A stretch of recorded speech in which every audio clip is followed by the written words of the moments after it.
Well, hi again, everybody, and welcome back to Be Simply Fit, the podcast where we dive into the science, techniques, and mindset on how we can get physically, mentally, emotionally, and spiritually stronger every day.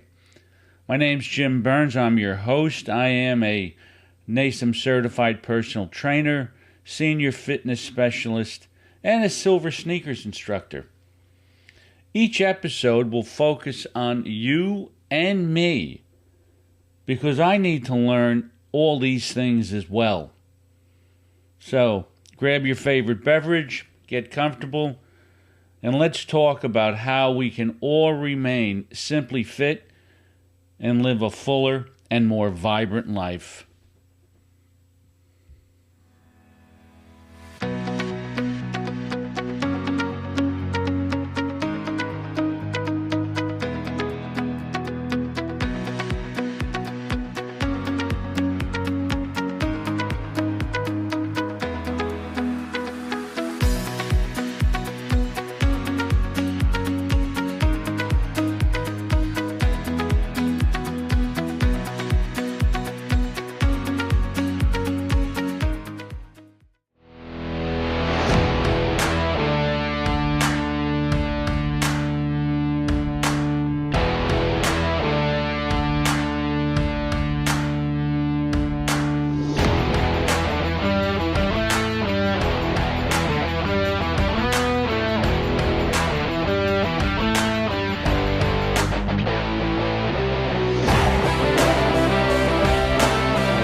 Well, hi again, everybody. My name is Jim Burns, and welcome back to Be Simply Fit, the podcast that's designed to try and help us figure out how we can live fuller and more vibrant lives.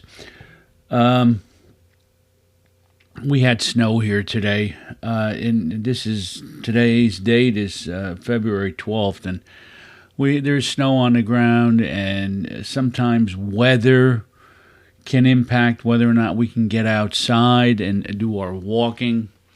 Weather can impact whether or not we can even drive to the gym to get in our workout. That's why it is so important to understand how to be just simply fit. A simply fit person, as an example, I consider myself a trained athlete. Now, what does that mean? What it means is I am usually in pretty good shape, but I'm about 2 months away from being in great shape.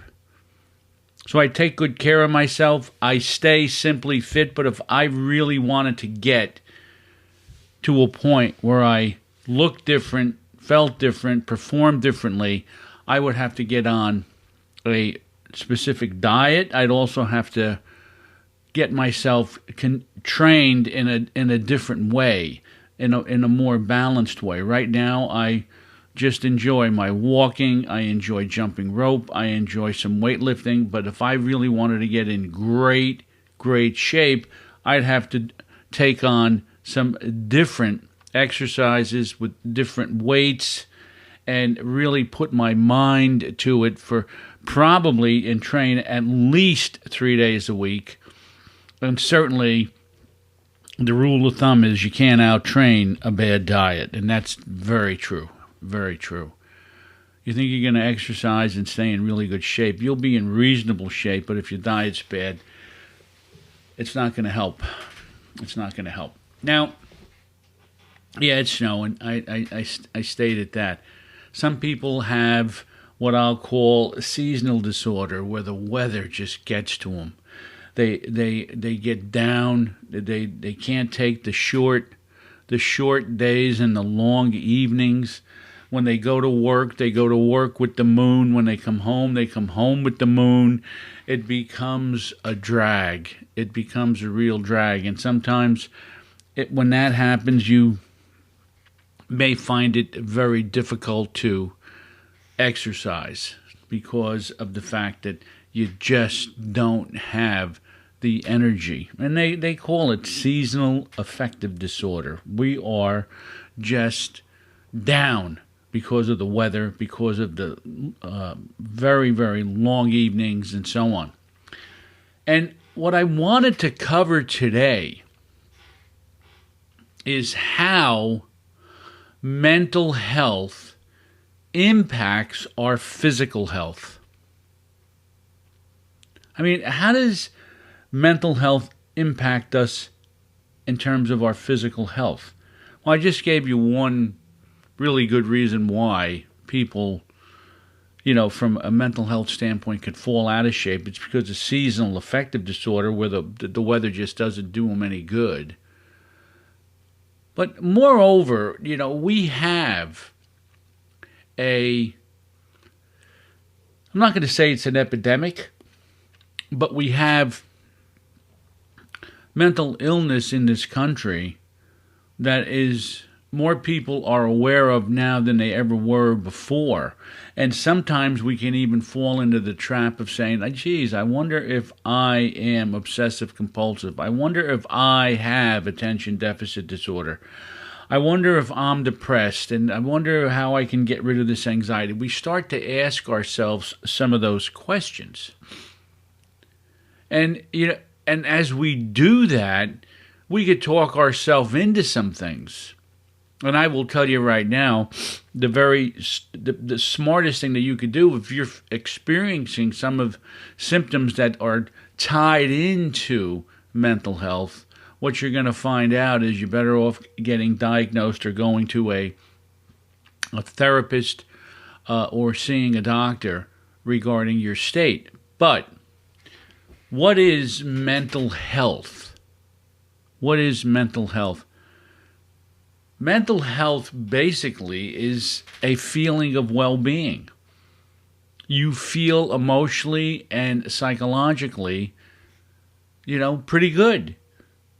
Your mind's not on doom and gloom. Your mind isn't on what could go wrong. You're more in tune with what could go right. And your mind is not looking at the future with apprehension and always have wonder about what's going on, and so on. It really can, and your mental health can affect how we think, feel, and behave. And I know anxiety is the big one today, where everybody feels anxious. They're all worried about either the family, money, politics. The list could go on and on, about things that people could feel anxious about. If you're older, you're worried about Social Security. You're worried about whether or not, how the kids are doing. And rest assured, those are things that a lot of people think of, but to dwell on them will do you no good, because many of those things just are out of your control. Then you have your physical health. And your physical health is kind of like you live in a body that is free from disease and injury. You're not experiencing some form of illness, some form of, like I had quadruple bypass. Some people have prostate cancer. Some people have other forms of cancer. Some people have chronic COPD. Some people have, chronic back pain. And when you're physically healthy, your body, doesn't experience a lot of disease, and you don't get injured quite as much. A lot of older people, they fall, they trip, they bang into things, they have car accidents and so on. And I know this because I'm old. And when you look at these two things, mental health and physical health, there is a connection between the two. And it's called the mind-body connection or the mind-body relationship. And that's what I want to talk about today. Now, this is probably a two-part podcast because I know that most people, if you get beyond 20 minutes or so, unless they are like really digging into this thing, I can lose them. But I want to make sure that I cover one or two things today, and then I will definitely cover more in our next episode of Be Simply Fit. So let's take a look at this. In order to understand the relationship between the mind and the body, we really want to gather an understanding of the role of the nervous system. And the nervous system, is the one thing that lets us know when things are going wrong, because pain, will experience some type of pain. Now, it doesn't have to be physical pain. Chronic stress can cause a lot of pain on your body. And make no mistake about it. Stress, from the minute that you get it, you may think that you're managing the stress, but what's actually happening, there is low-level conditions that are starting to develop slowly. The stress could be affecting your heart. It could be affecting your organs. It could be affecting your brain and the way you see the world and the way you see things. It could be affecting your bones. It could be affecting many, many systems of your body. So even though you may get out from under stress, the stress that you experienced made a dent somewhere in your body, and you end up with low-level conditions starting to develop.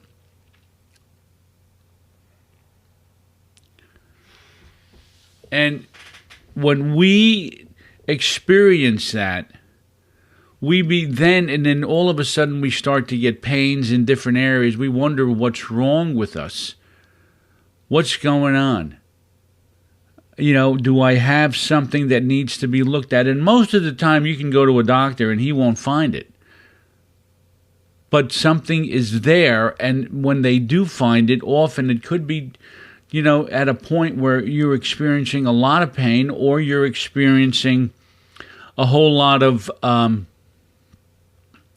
discomfort because of the stress that you've been experiencing over a period of time. Now, sometimes, the mental health conditions can really have a physical health impact. Number one, we could end up depressed. And with depression, you'll feel fatigued. You'll have sleep disturbances. You'll have appetite changes. You'll think that there's always something wrong. You'll feel down. And lots of times, no matter what you do, things just don't seem to get better. You may wake up in the middle of the night. When you're depressed, it drains your body. It drains your body. You feel exhausted from it. And that's when you need to see a doctor to help you manage it, deal with medication, and so on.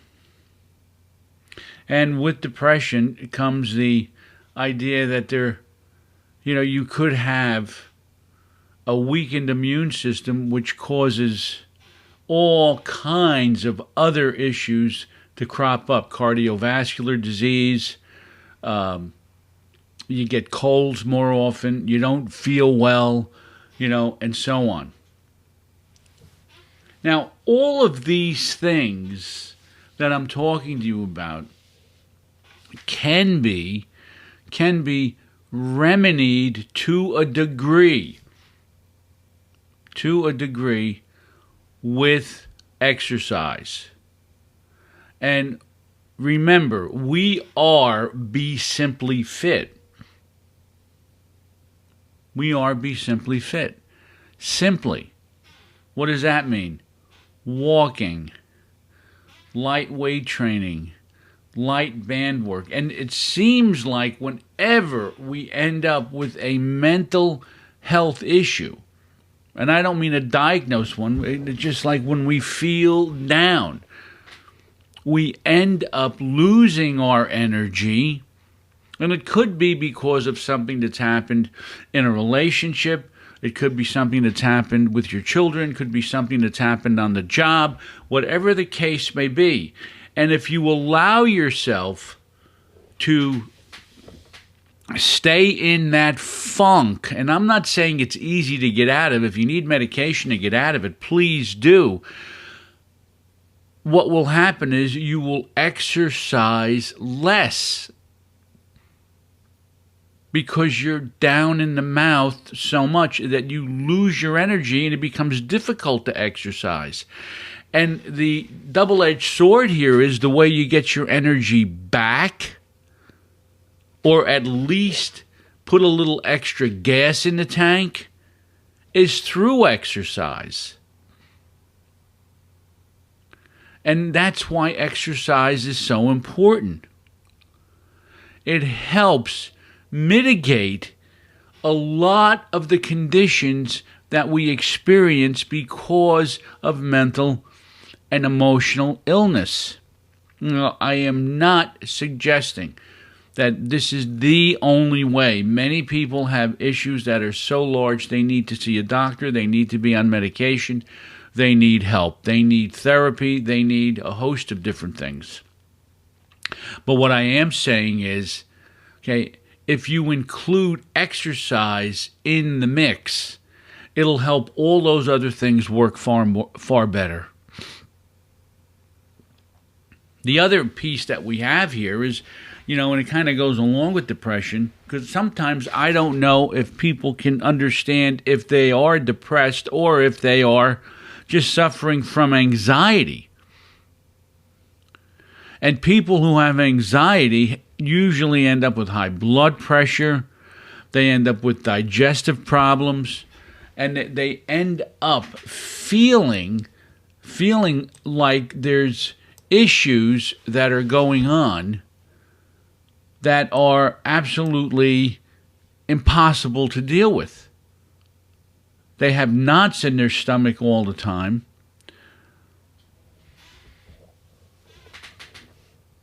They have difficulty sleeping. They are worriers. And they basically look at everything as half empty rather than half full. And when you experience much of this, what you want to do is you absolutely have to consider alternatives to the experiences that you're having. That's why exercise is so important. Our mental health impacts our physical health. And we have to be aware of it. We have to be aware of it. We have to be aware of the fact that things will get to us. We have to be aware of what causes us to overeat, what causes us to smoke too much. Because you shouldn't be smoking at all, but lots of times when people get under some form of stress or experiencing a mental health issue, they smoke too much, they eat too much, they could drink too much, and therein lies another big issue, because you start taking medication and you're drinking, you could end up having some serious problems. And the only thing that booze does is it salves everything. so you don't feel quite as bad, but you wake up the next morning feeling twice as bad. That's what you have to be aware of. The booze doesn't help. The booze just salves it. By the way, most people don't know this, but alcohol, what it does is it stunts a person's growing pains. There are things that we go through in life that are basically part of the growth process. We have when we're kids, we get disappointed, we get bad grades, we get we misbehave, we have trouble in school, maybe we get bullied, which is not good, but therein lies something that nobody talks about in terms of bullying, and that's resiliency. We have all manner of difficulties that we experience starting at a very young age. We have to, our parents have to, and if you're a parent, you have to allow a certain amount of pain and discomfort that comes with life. You have to allow your children to experience that. Because if you don't, when they begin to experience it and there isn't any safety net as the one that you gave them, what will happen is they won't know how to deal with certain emotions that are going to crop up. And then they will get depressed. That mind-body connection will start to kick in. If in fact they find that smoking helps deal with the discomfort, they'll smoke. If they think booze does, they'll use booze. If they think that drugs do, they'll use drugs.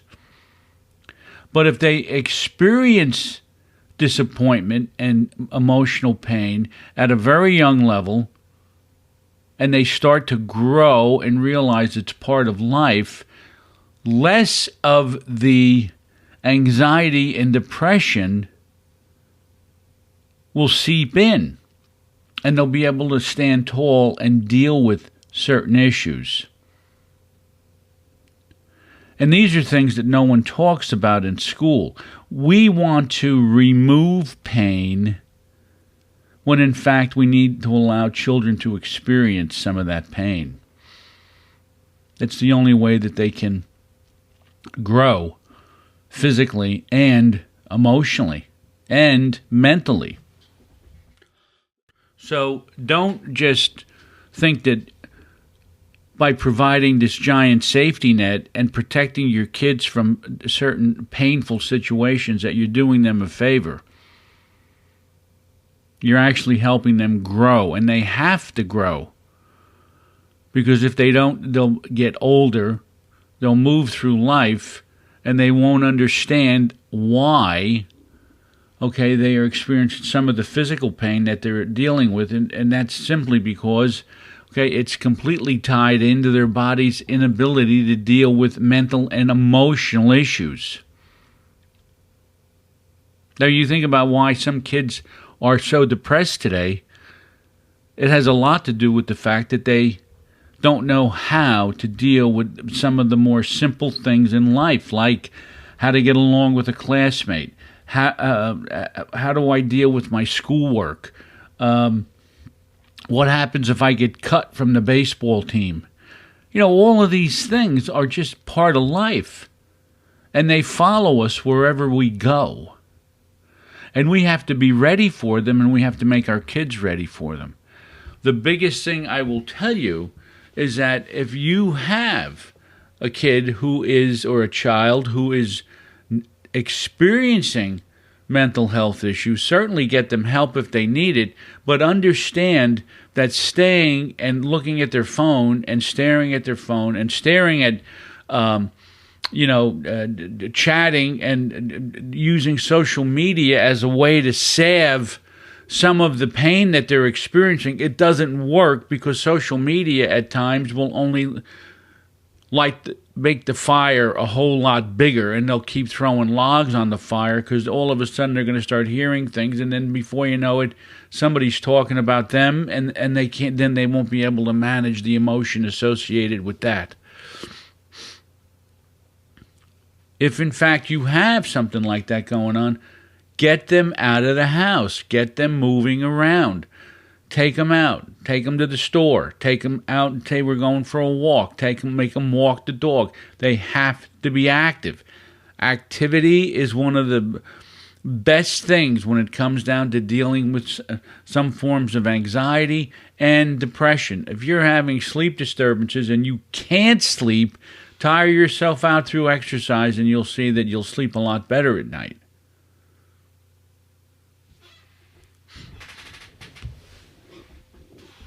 My name's Jim Burns. You're listening to Be Simply Fit.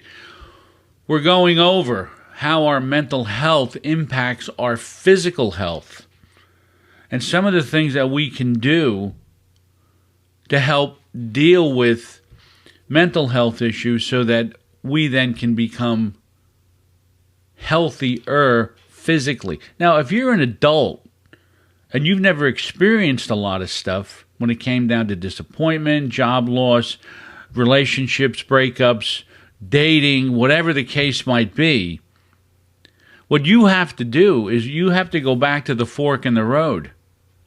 And you have to take the right fork instead of the wrong fork and go through some of the pain that you should have gone through when you were younger.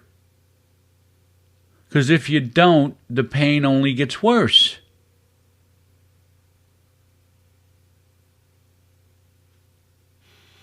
So let's, as adults, realize that sometimes mentally we can put ourselves in very, very bad shape physically.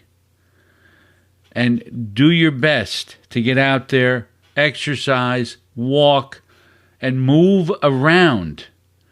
That movement, and it's been said before, I've heard it on TV, I've heard it all over, is a new medicine.